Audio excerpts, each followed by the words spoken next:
Ekam aksharam hrudi nirantaram bhasate swayam likyate patam.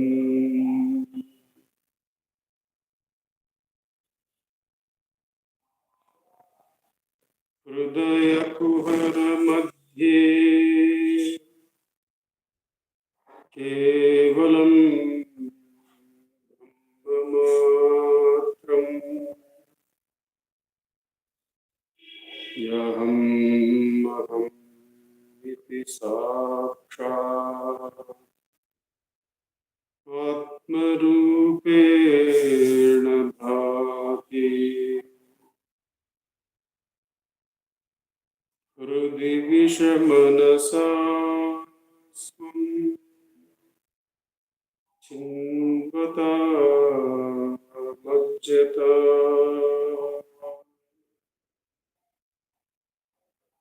Pavana Chalana Rodha Atmanishto Bhavatvam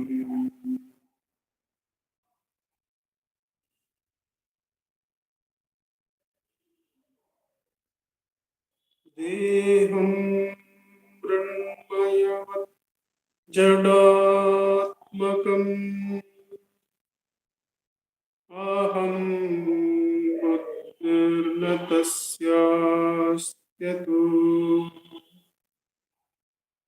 Naham Tattata Bhava Shukti Samai Siddhatma Saddha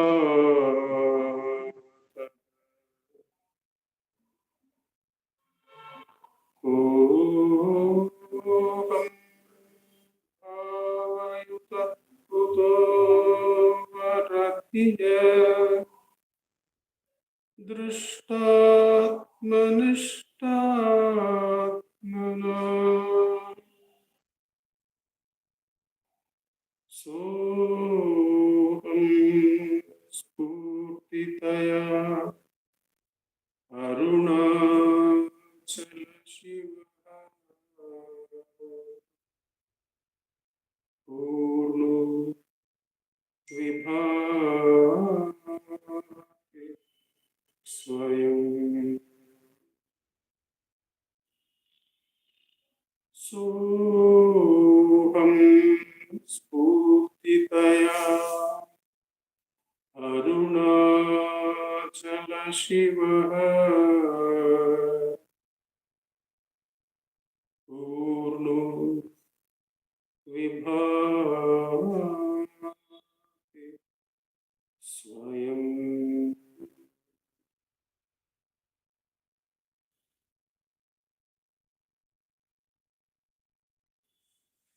Namo Ramana. We have been meditating on the verses of Atma bodham, Anma bodham. We have been relying on the Tamil translation by Bhagavan Sri Ramana Maharshi of the original Sanskrit work by Adi Shankara. We are in the segment The Nature of Brahman. We have traversed the course of the work through the definition of the problem, the nature of the solution, the manana, the nididhyasana, how the individuality merges in the Brahman. And now, right now, we are in the segment on the nature of the Brahman, that is verses 54 to 64.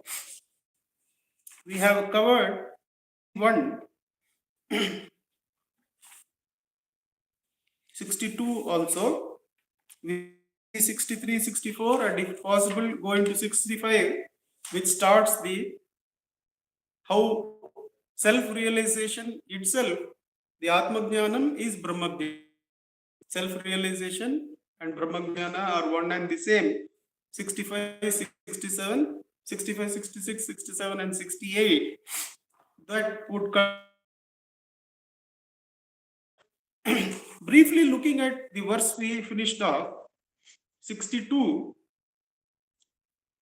ஒளிர்த்துலகம் எல்லாம் தான் உள்வெளி வியாபித்து ஒளிர்ந்திடும் அப்பிரம்மம் ஓர்வாய் ஒளிரும் நெருப்பினில் காய்ந்த அங்கி நேரொளிரும் அந்த விருப்புண்டையை போலவே. How the final division as inside and outside. We can recall that throughout the talks we would be seeing Bhagavan asking the seeker to go inside.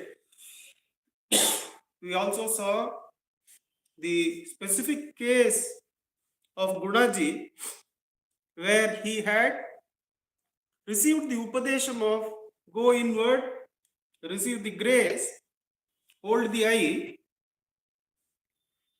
Somewhere around 1936-37, he receives. Obviously, he must have been practicing, the great spiritual practitioner that he is. And he comes back to Bhagavan sometime during the Kumbhabhishekam of the mother's temple. That's roughly around 1948. 10, 11, 12 years after the initial Upadesham by Bhagavan. And he asks Bhagavan, Bhagavan, I am able to carry out what you are saying and I am able to be within. I can see that the mind remains subdued at the source within me. And for long periods of time, this sthiti is there. But then it comes out. Now that is what is called as Savikalpa Samadhi. Savikalpa Samadhi means that one is not yet able to abide naturally in the Spurana. One is experiencing the silence of the Spurana, the strength of the Spurana, but then somehow some vasanas are still there which prevent Jivan Mukti Sthiti. Jivan Mukti Sthiti being Sahaja Samadhi. The Samadhi Sthiti that we can see there is the Savikalpa Samadhi, where with effort we do. Whenever we are doing self-enquiry and we are experiencing the silence there, it is Savikalpa Samadhi. The oneness of the triad. The difference in the triad, seer seeing seen, knower knowing known, is now reduced to the self-attentive self. But it is Savikalpa because effort is still there. And that is what Gunaji says. Many a practitioner will go even to Kevala Nirvikalpa. Kevala Nirvikalpa is, without completing all the vasanas, one may get into this art of resting in the light of consciousness.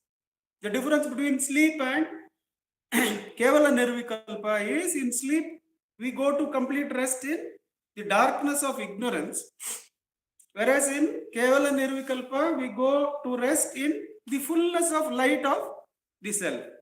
But still vasanas are pending, the ego still has its contents. So Bhagavan refers it to the state like how the bucket is immersed in the waters in a well and it will be pulled out.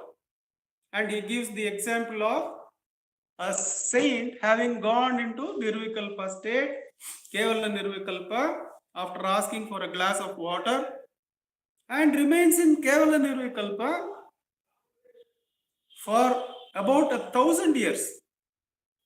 The Hindu ruling is gone, the Mohammedan ruling is coming and gone, the Britishers have also come. And I think it is, he wakes up sometime in the Britishers' rule only, because this incident must have been narrated by Bhagavan before 1948. Let us take it like that. And the saint, the first thing he asks after waking up from Kevala Nirvikalpa, please get me that cup of water. So the vasanas are not burnt during Kevala Nirvikalpa. That is why even when we see a blank, Bhagavan would not ask us to enjoy the bliss of the blank. He would always ask us to inquire, for whom is this blank? The Kevala Nirvikalpa is not just enjoyed for its blank bliss, but then any other content which is preventing the jnana are burnt by inquiring, for whom is this blank? There, the Purna Vastu rises and shines as I. And that is what Bhagavan says to Gunaji. Laughingly, he says, Gunaji, what did he say? He says that I am able to go in, I am able to be there at the source for long periods of time, but then I am not able to abide there naturally. And Bhagavan laughs and says, only so far as a body is identified with, even this concept of inside and outside will arise for you. You will feel that you have to go inside. And when that is burnt completely, even these two differences as inside and outside will vanish. And that is what the verse covers. That ஒளிர்ந்து உலகமெல்லாம் தானாம் உள்வெளி வியாபித்து. It has permeated the inside and outside of the sadhaka. Everything is permeated by the self. Example given is like a red hot ball of iron burning at high temperature so that it appears as a ball of fire itself.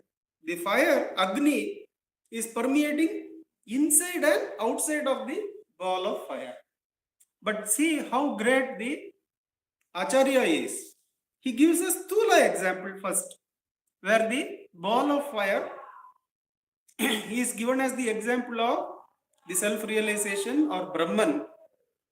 And he says that Brahma Anubhava is like that ball of fire, where the Brahman is permeating inside and outside that ball of fire. But then the ball of fire, in that the iron ball doesn't lose its akara. The form is not lost. So he covers that by the next example. So that is what we are going to begin with today. Brahmam ulagir piridagum. Brahmam ulagir piridagum. அந்த பிரம்மத்து அணுவில் பிரிதாய். அந்த பிரம்மத்து அணுவும் இல்லை பிரிதாய். பிரம்மத்திற்கு அந்நியம் ஏதும் அவிர்ந்தால் அது மித்தை. உண்ணுக காணல் நீர் ஒத்து. பிரம்மம் உலகில் பிரிதாகும். அந்த பிரம்மத்து அணுவில் பிரிதாய். அணுவும் இல்லை பிரிதாய். பிரம்மத்திற்கு அந்நியம் ஏதும் அவிர்ந்தால் அது மித்தை. உண்ணுக காணல் நீர் ஒத்து. So what is the analogy given here?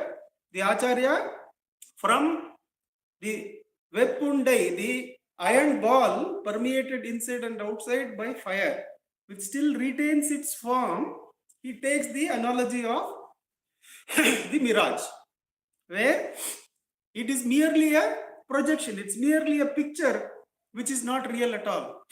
So the world in the second example, from something having akara, Brahma, inside the Brahman there seems to be some akara, but then in this example that is removed, that is shown as a mithya to the extent of the illusory nature of carnal near, illusory nature of mirage in a desert. The desert sand is the reality, whereas the waters and the greeneries are merely superimposed pictures. So how beautifully he brings us from the stula to the sukshma, and in the next verse he will go to the Parama. We should see how the Acharya's mind takes us and makes us ready from Vyavaharika Satya to Pratibhasika Satya to Paramarthika Satya. And if you look through the work, right through the work, he would have kept this scheme going, that the examples would move from Stula to Sukshma to removal of even the Karana. And that is the journey we have to make. When we take the problems at the Stula level, it all appears so huge, so complex, so many people involved, so many kilometers and distances and times to be covered. Whereas in Sukshma, they are all thoughts within you. And in Karana, they are all underneath the eye. They are all underneath the eye. All you have to do is burn them by holding the eye. So that, how beautifully the Acharya takes us from Stula to Sukshma, from Sukshma to the removal of the Karana also. So this verse, Brahmam Ulagatyam Viridaham. That is the Neti Neti, the Adhara for Neti Neti. That the Brahman is apart from the world you have seen.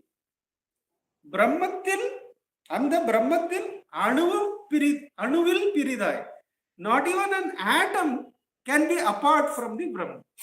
This itself is a very paradoxical statement. Very difficult to imagine. Almost beyond imagination. To give an analogy for this, it's very difficult. That is, there are two things. One is the world. The world is there. Brahmam Ulagil Piridagam. The relationship between Brahman and Ulag is that the Brahman is apart from anything seen. But the Ulag or anything, even an atom, cannot be apart from the Brahman. Now, what kind of figuration or can we imagine for this?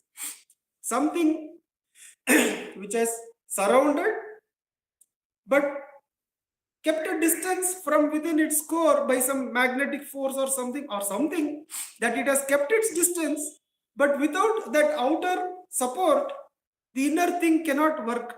That which is contained within cannot work.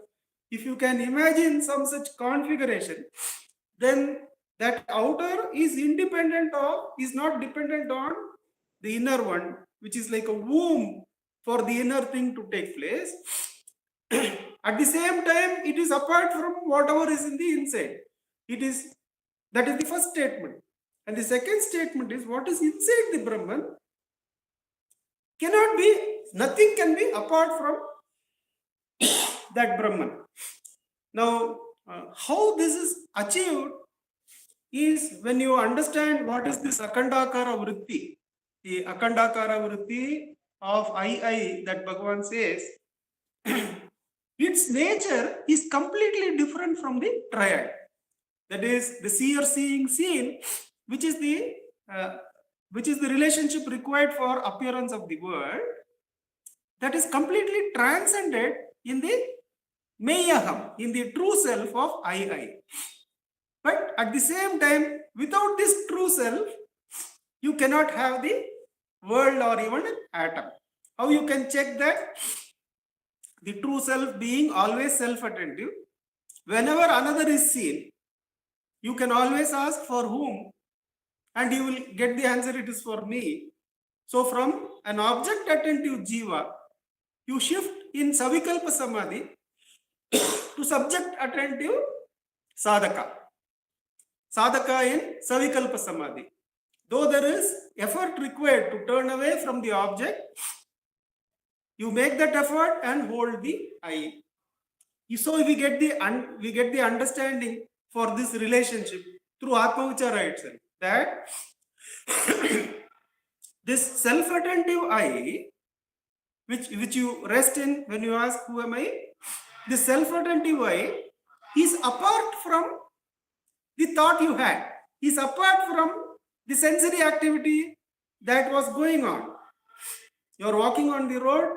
Who is walking, if you ask? You can see Bhagavan, when he is tottering into antiquity with old age,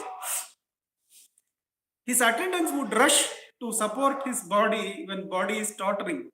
And Bhagavan would push them away and say, at least sometimes it is recorded, not always, and say, by holding this body, you are pushing me down. Because the jnani, we were reading this morning in Day by Day with Bhagavan, that the jnani is not even aware that the body is there. From Bhagavatam, there was a verse translated by Bhagavan in the 1946, some month in 1946. Suri Nagama writes about it. Devraj Mudliar records it. The verse is that the jnani is so unaware of the body, it is like the drunken man unaware of where his clothing has gone in the complete stupor. Like that. So Bhagavan would push away the attendant when they would come to support that body and make him conscious of it. Make him feel that I am this body, and he would say, you are thinking you are supporting me, you are pushing me down. So that is how the Brahman, the self-attention, is apart from the body and the objects perceived. But can the objects perceived or the body remain apart from the Brahman? Obviously not, because you can always see that the self-attentive eye is hidden. Though we are not paying attention to it, it is always there as the adharam for any objective experience. So that is how this conundrum is answered. By the very practice of Atma Vicharam, you can understand how Brahmam Ulagattir Piridaram, that Brahmam is apart from the world, and the Brahmatil Anuvam illai Piridar. Nothing can exist apart from the self-attentive eye. So that is so easy he has made. When you are self-attentive, you have gone to the Adhara. Though with effort, with Savikalpa, with practice, you will be able to extend that silence to Nirvikalpa. With further practice, that becomes Sahaja, where even in the operation of the senses and sensory world, this Purana is not disturbed, is not going away. Brahmatirku anniyam edum avirndal, adu mittai, unnuga kanal neer uttu. So what is the sadhana given here? Though it is Brahma Nilai, the Brahma Nilai of the Jnani that is being explained, we should pick up some clues. What is the clue that is being given in this verse? Brahmatirku anniyam siridam therinda. Even if you see something other than the self-attentive self, anything other than you can do self-enquiry. Because to the Jnani, Tannayandri anniyam ondru mariya. Jnani is the Atma of Ishvara. Jnani is the Meyaham of Ishvara. He is not even interested in the doings of the Ishvara or the knowledge of the Ishvara. Bhagavan says once again in Day by Day when we were reading in the morning sessions, he says in one of the exchanges in that meditation hall that this entire cosmos is the body of Ishvara, and the way in which the cosmos works, the living and non-living, whatever you call it, all those rules form the mind of the Ishvara. But the eye of the Ishvara is Paramatman. Is the Paramatman. So in Aksharamanamala, he would again and again say, Meyaham Nadu. Seek the true self of Ishvara, where there is no other. And that is where the Jnani is here. That when the Jnani sees any other, he realizes that I am seeing something other than Brahman. Immediately he has to ask, for whom is this? Of course, for the Jnani, that sadhana is not there. It is natural. Self-attention is natural, resting is natural.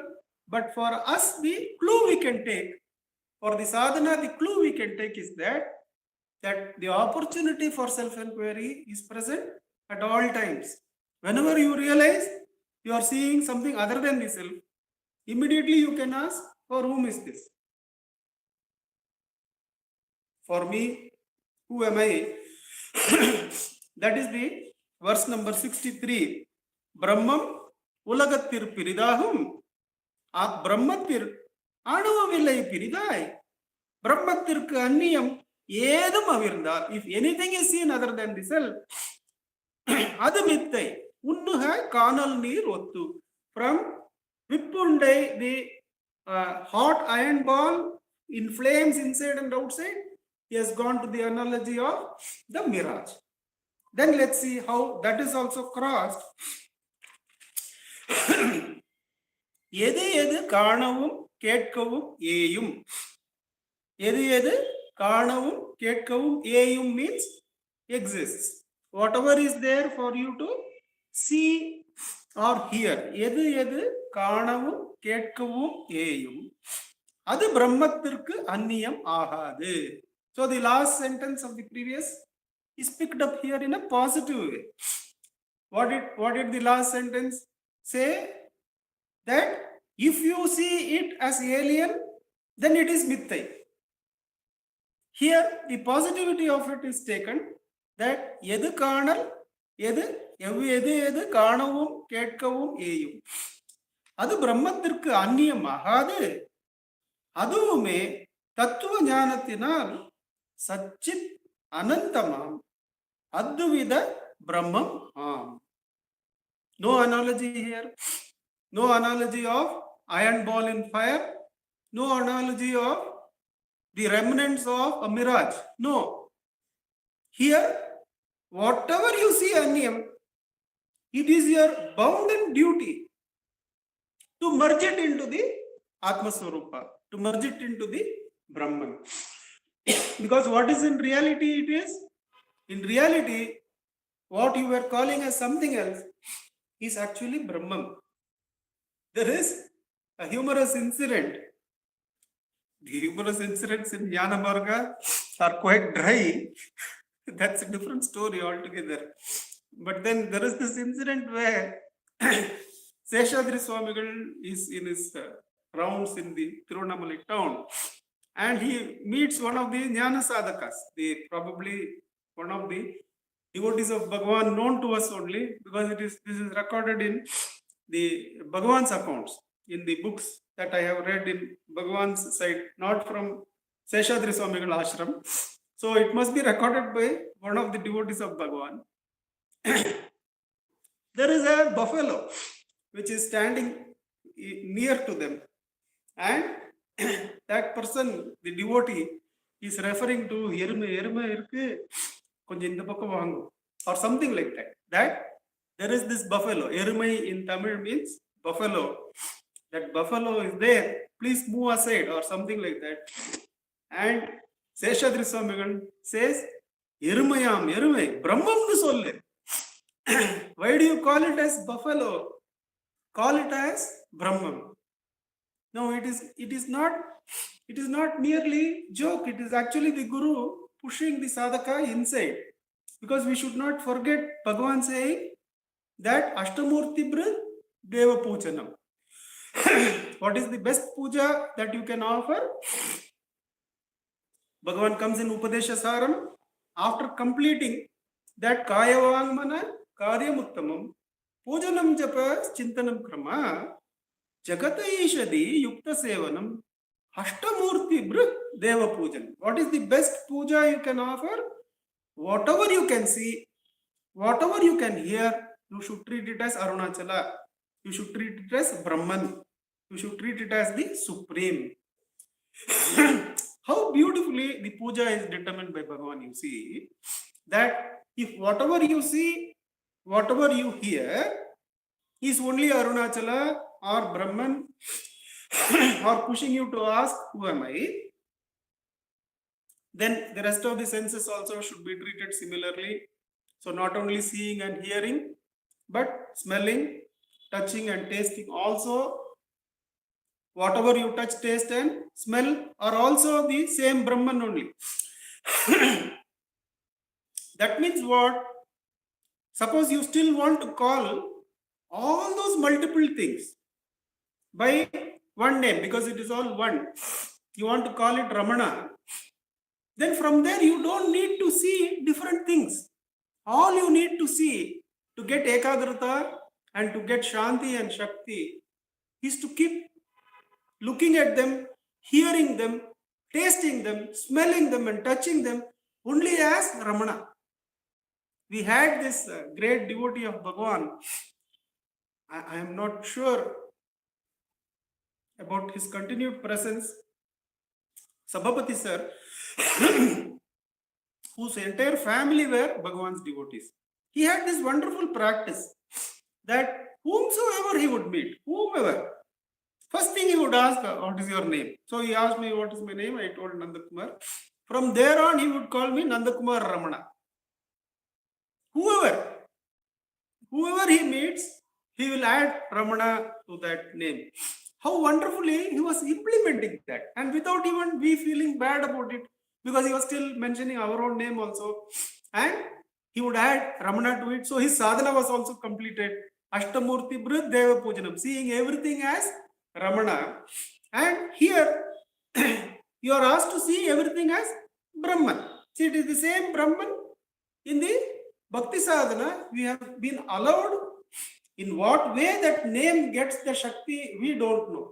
That is left to the great ones like Ganapati Muni, who have gone into how those mantras get that Shakti.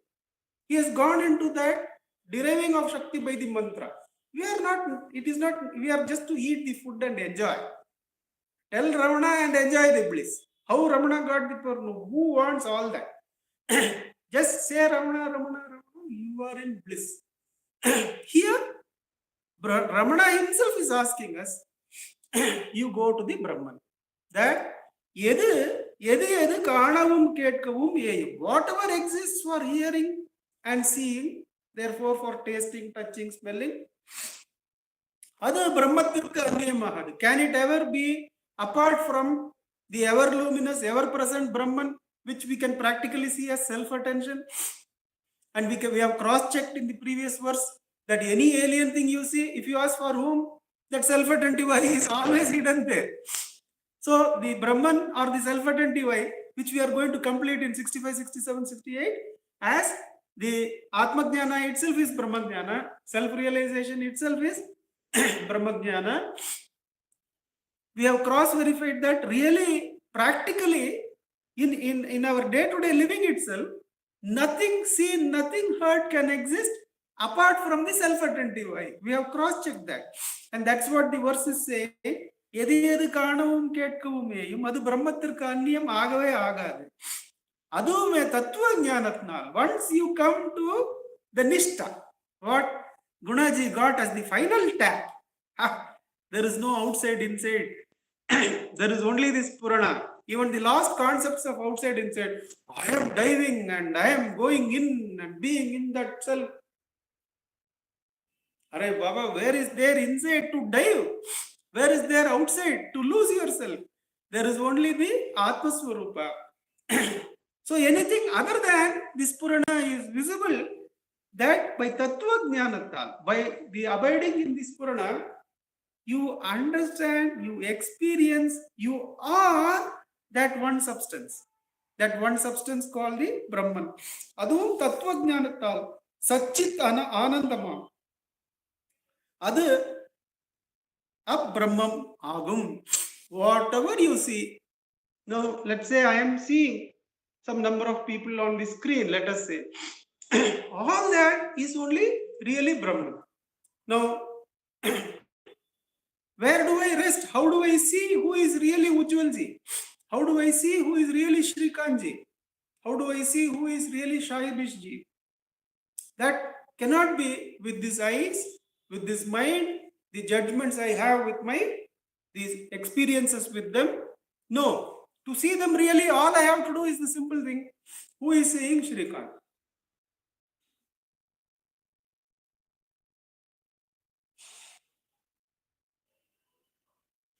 When you are identified with that thought-free state inside, you understand that everything, everybody, all the things, all knowledge, all existences are only this self-attentive eye.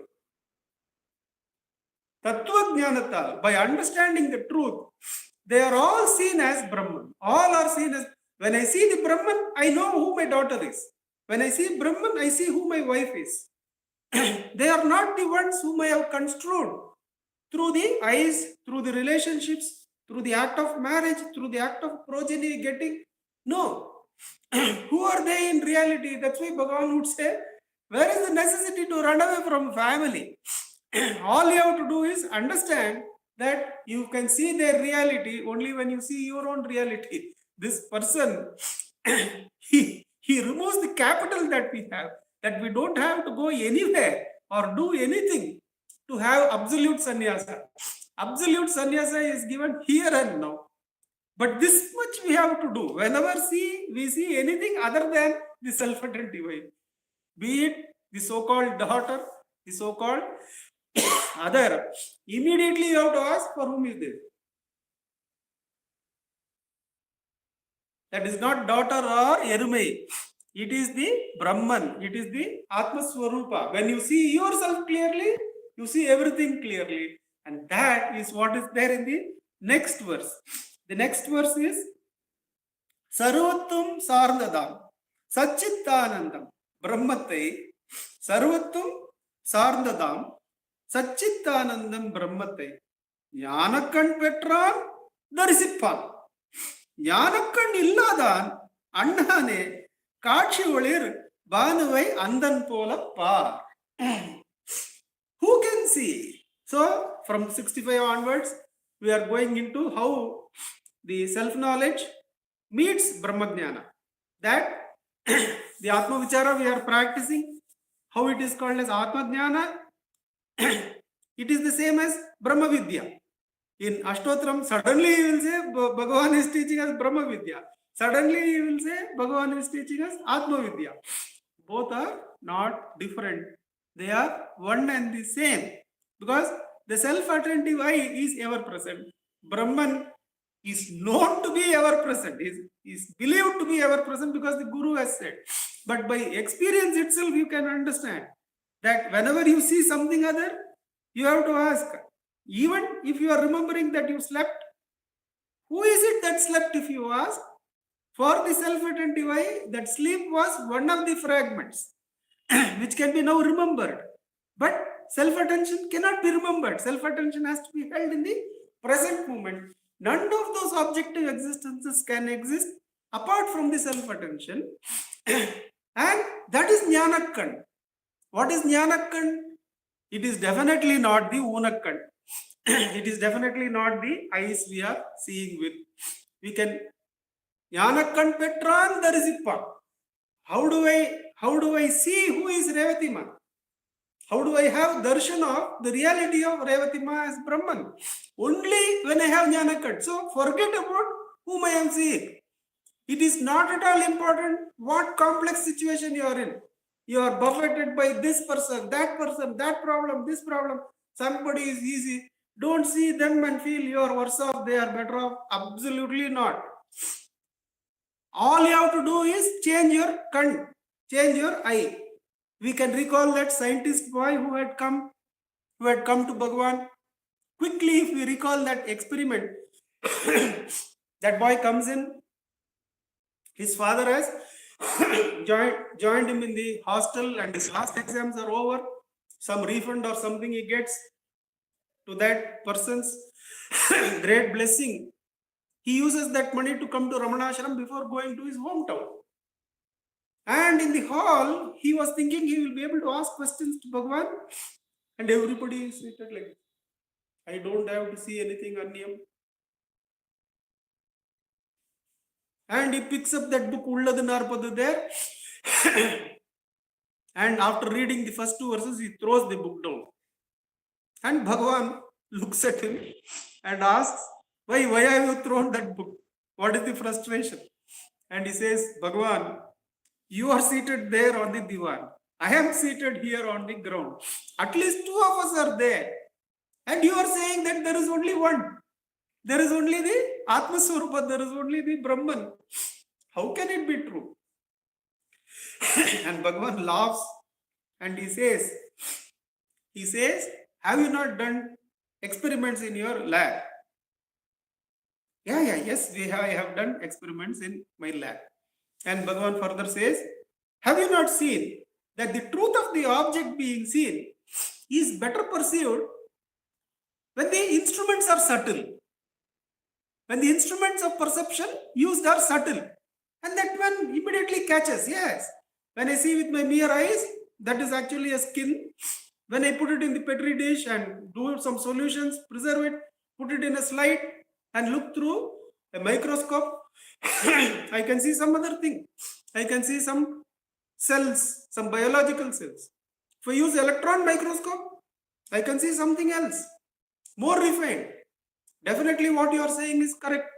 That the object I am seeing as the world, as you sitting on the divan, the truth of it will be better perceived if I use the better eye, subtle eye. I agree. Then Bhagavan says, whatever is the best instrument you can use, if your eyes which are fixed on that lens, if it is damaged, can you see the truth of the object? No. So the eyes have to be clear. Even if the eyes are clear, if your mind is attending to what tindi your mother will be making ready for you when you go back to town, will you be able to see the truth of the object? No. Therefore, the mind has to be attentive and supporting the sense. Without the mind supporting the sense, your Ganesha Puja is merely hand doing like this and mind has gone off somewhere. Yes, the mind has to be attentive. So the mind is the subtle instrument using. I agree that all of us obviously cannot be using any physical instrument which needs the eye, or we cannot merely use the eye as the instrument to see the oneness. We cannot even see with the distracted mind. We need an attentive mind. And what is this attentive mind made of? Bhagavan asks. It is made of different thoughts, multiple thoughts. But all those thoughts arise only after the arising of the I thought. They all exist in the existence of the I thought. And the moment the I thought vanishes in deep sleep, all of them are gone. So therefore, the I thought is the root instrument which you perceive other thoughts, with which you use the instruments of senses, with which you perceive the worldly objects, is it not? So what is the root instrument of perception, which is the I, which is the I we are really using? It is the I thought. Each one of us is using the I thought every moment, and we don't even know this. We feel we are seeing with this eye, but actually we are using the impurity or purity of that I thought as the base instrument which comes and sees through this eyes. So Bhagavan says that I thought has two elements. One is inert, one is jadam, and another is chaitanyam, and ever present, never dead, never born. One is the jnana element and one is the inert element. That I thought is made of I am the body. The body, when it is physical, then that I becomes this. When the body becomes subtle, we are thinking about what kind of presentation I have to make. Then the I thought becomes subtler. It is not the physical eye. But then it still has the jada element. The subtle eye also has jada element.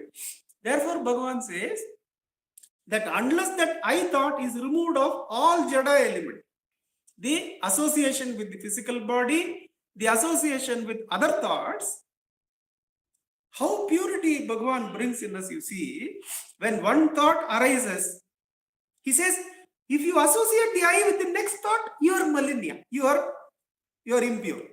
So don't go even to the next thought. As soon as this thought arises, immediately attentively you ask, for whom is this thought? For me. Who am I? The self-attentive I is the pure I. And in that pure I, is anything other visible? If anything other is visible, it is impure I. What is the jnanakan?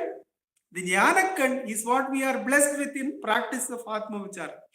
There, without even getting polluted by going to the next thought, forget about being polluted like this speech going on. But then it is easily dropped. It is when it is not valued as anything. Just by my saying certain words, is Brahmagyan going to come? It's not like that. Brahmagyan is already present in each one of you, and it is only purifying the I within that is going to reveal the ever existent self. When that is there, this activity is done with the lightest of touch. No self-importance in the speech or anything, because I am not giving anything. I cannot take anything away from the person listening. And then alone, I also have the right to experience that Brahman within me, because I have not denied it to anyone. The air is available to everyone. So I don't have to make any special effort to breathe in. Similarly, as the Brahman, as the Atma Swarupa, is available to everyone. In fact, this everyone is not there. Because in the pure eye, is anything other visible? In the pure eye, no other thing is visible. That is the Jnanakkan. And Sarvatvam Sarndadam. Sarvatvam Sarndadam, the self is inside everything. Therefore, whatever you are perceiving, doing, thinking, you can always reach the Brahman. You can either see the Brahman now, or you can not see the Brahman. Who will see the Brahman? Jnanakkan Petran Darsipan. Right at this moment, if you are the pure eye, you have darshana of the Brahman. Jnanakkan illadan nannane. When we don't purify the I thought, because that is the Jnanakkan. We have seen through the scientists, the perception, however enhanced by any instrument, is still dependent on the eye. That cannot be real perception. Eye is dependent on the mind. All the other subtle thoughts are dependent on the I thought. I thought is made of these two elements. Two elements have to be reduced to pure consciousness. That pure consciousness will be able to see no ayal, nothing other than itself. That is the Jnanakkan. Jnanakkan itself is Brahman. How does Bhagavan say that? Uruvam Tanayin Ulagaparamatra Uruvam Tanandrel Uvatrin Uruvate Kandurudal Yavanavan Kandalar Kachi Undo Kandadatan Andamila Kandame says that only if you are identified with a physical body or a mental body or a causal ignorance, then you see people with physical body, people with mental identities, people who are ignorant. But then if you inquire into your own form, Uruvam Tanandre, if you are not a form, who is left? And what is the process left to see anybody else? There is no process now. If you yourself don't have form, there is no process with which the ego can go now. So there is no ego, there is no process by which you can see another. Uvatrin Uruvate Kandurudal Yavan, Yavan, Kandalar Kachi Undo. Is there any kind of seeing without the self or apart from the self? Or Kandadatan Andamila Kandame. The Jnanakkan is Brahman itself. The Jnanakkan and Brahman are not two different things. Jnanakkan Petran Darsipane. What is Darshanam? Avanai Irupade Darsanam. Brahmamai Irupade Brahma Darsanam. Darsipan Jnanakkan Illadan Nannane Kachulir Banue Andan Polpar. Though the sun is ever present, the Brahman is ever present. Just like the one who has been denied the sight, how he cannot see the sun even though the sun is there. Similarly, even though the Brahman is present right at this moment, if the ego has not made the sadhana to purify and efface itself completely, the Jnanakkan will not dawn. Without that Jnanakkan, there is no perception of the Brahman. And Bhagavan says, this perception, knowing Brahman is being Brahman. Because there, the very act of seeing and knowing, along with all the Kanbade, Ketpade, all those, they are all now absorbed, completely merged in the Ekaswarupam, in the Jnanaswarupam, in the Atmaswarupam, which is called Brahman. Om Namo Bhagavate Shri Ramana. Let's sit in the practice of Atma Ucharam, go towards the Jnanakkan. For the time till 8 o'clock, we will rely on Ujjalji to एकच minute. NaMo Ramana.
Namo Ramana. Namo Ramana. Prostrations to Ramana, shining as the self in all beings. With the immense grace of Bhagavan, we are now meditating on the verses of Anma bodham. And in the verses today, we move from a progression of the example of the heated iron ball to the example of the mirage, and then further to being told that anything seen as apart from the self is unreal. It's like a mirage. And then further being told that there is nothing apart from the self. That is to say that the example given was first gross with reference to the iron ball, and then subtler with reference to the mirage. Very often in our progression also, the iron ball, of course, is the point where they're completely identified with the body, and it looks as if the entire body is animated by the self. The body is animated by the self, or as Bhagavan says in Ekanma Panchakam, the ignorant man thinks the self is within the body. Because myself is there, my entire body is functioning. We may think that way. It is lighted by the self. But where is it? It is within the body. That's why Bhagavan says, in that he says that people சித்திரத்துக்கு உள் உலக சித்திரத்துக்கு ஆதார வஸ்திரம் என்றெண்ணுவான். He says in Ekanma Panchakam. And he says it's like thinking. In Ashtakam he says, இருந்தொழில் உனை அறிவுறுத்திடற்கென்றே இருந்தனை மதந்தொரும் விதவித உருவாய் இருந்தொழில் உன்னை அறிகிலர் எனில் அன்னோர் இரவியின் அறிவரு குருடரே ஆவார். The same example is given here also of the person who is blind to sunlight. One may be visually challenged and not be able to see the sun. But what if one has pulled all the curtains, made the room so dark, closed all the sides? You know, when we go to a audio recording studio, in order to make the room soundproof, all the sides are closed. In fact, I recall we went once in our tour of America, the US, we were in a hotel in New York, and it had no windows. And we didn't realize what time of the day it was. We woke up at 9 a.m. or something and we were shocked. Our host at that time, Dennis Hartel, had come, and when he rang the room, when he knocked at the door of the room, and we were so shocked to know that it was already 9 a.m. But we had no idea because the sunlight was not coming there. So we may close out the sunlight. We often close out the sunlight. So we may become unaware of this. But when we start becoming aware also, Bhagavan says in Ramana Gita that initially we become aware of the energy of the self within the body. So Bhagavan gives us a heart center connect within the body because we think it is limited to the body, to this frame. But actually it is not. Even while talking about his experience of enlightenment, Bhagavan says that he recognized or he experienced that he is that truth, the self, which includes and transcends the body. So when we come to know about this truth, either as an intellectual conviction or through some experience in our spiritual practice, then we begin to think, oh, everything is a mirage. All this is not of any true value. It is passing. It is just an appearance.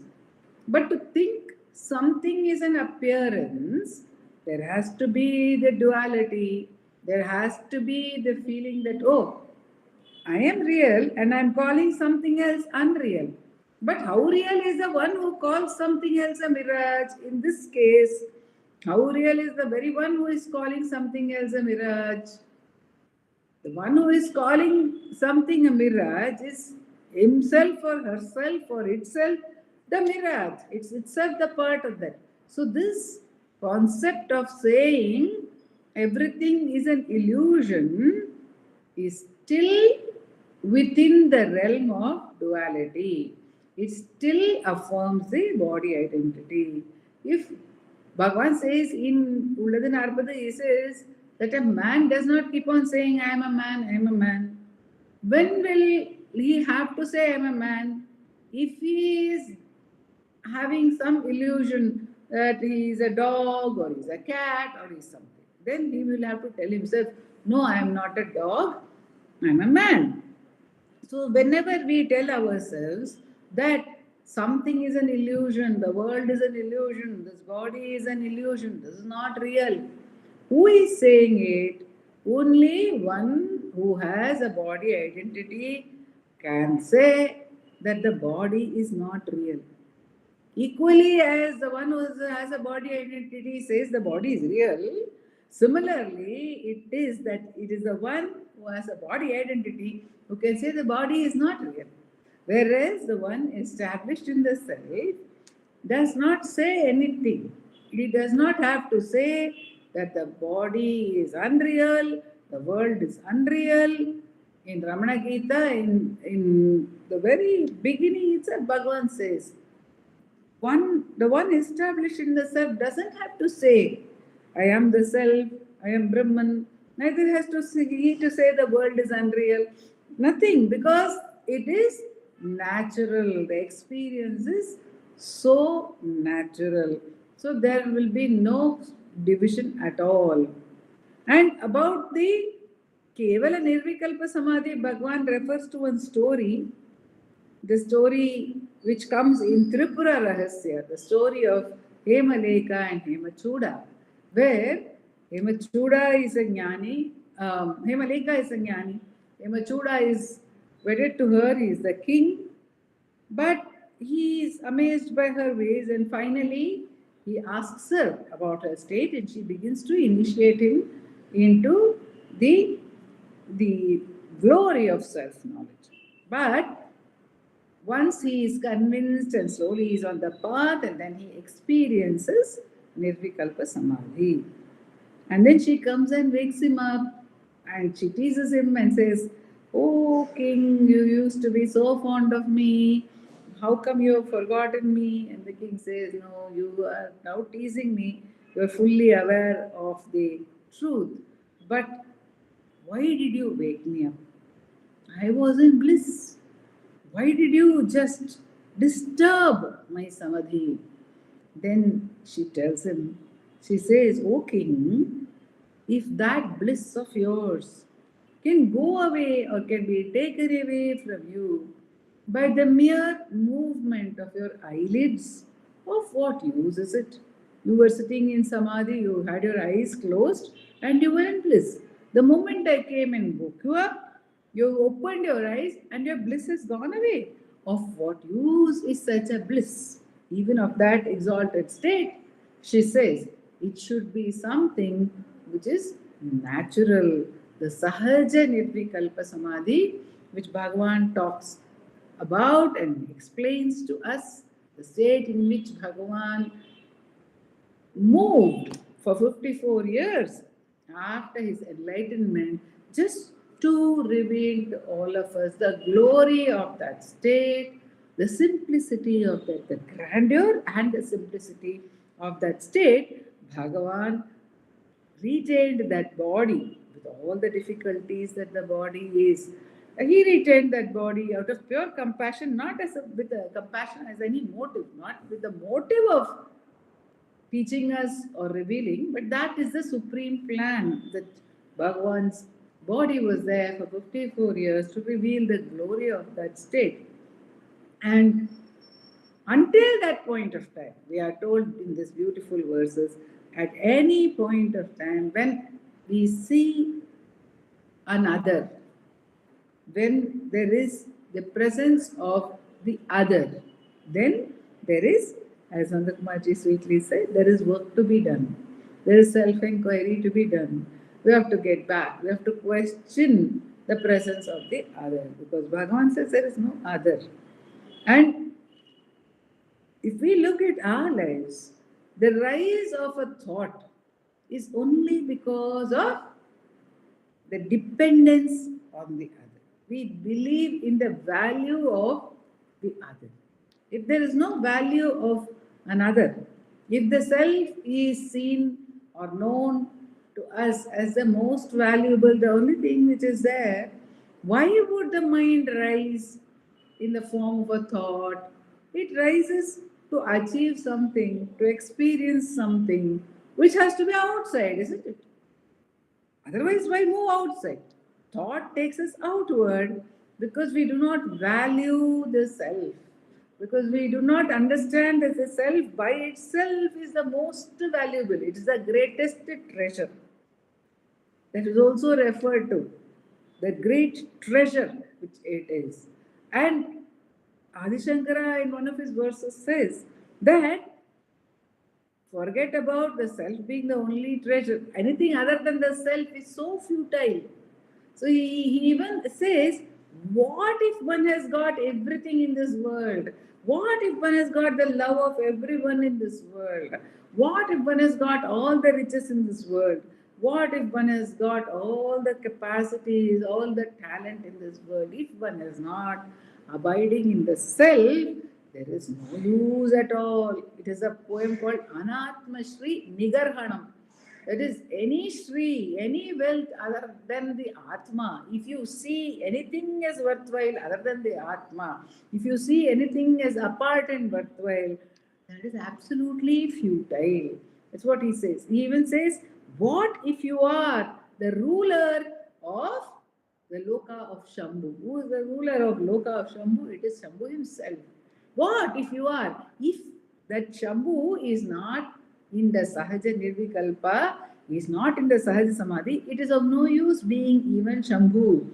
So that is what when we started out, Nandakumar told us also about that, about the Ishwaratva. So even Ishwaratva, of what use is it?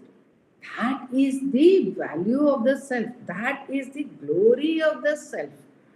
And for us, the more we understand that that alone is, because everything is included in it, it gives us the strength not to worry about anything else whatsoever, not to worry about happenings, not to worry about achievements, not to worry about non achievements, not to worry about the good and the bad in the world, but to get back through the beautiful, glorious tool of self-inquiry until Bhagavan says this becomes as real to us as now the body may be real to us, or as natural as the body may be to the one who is ignorant.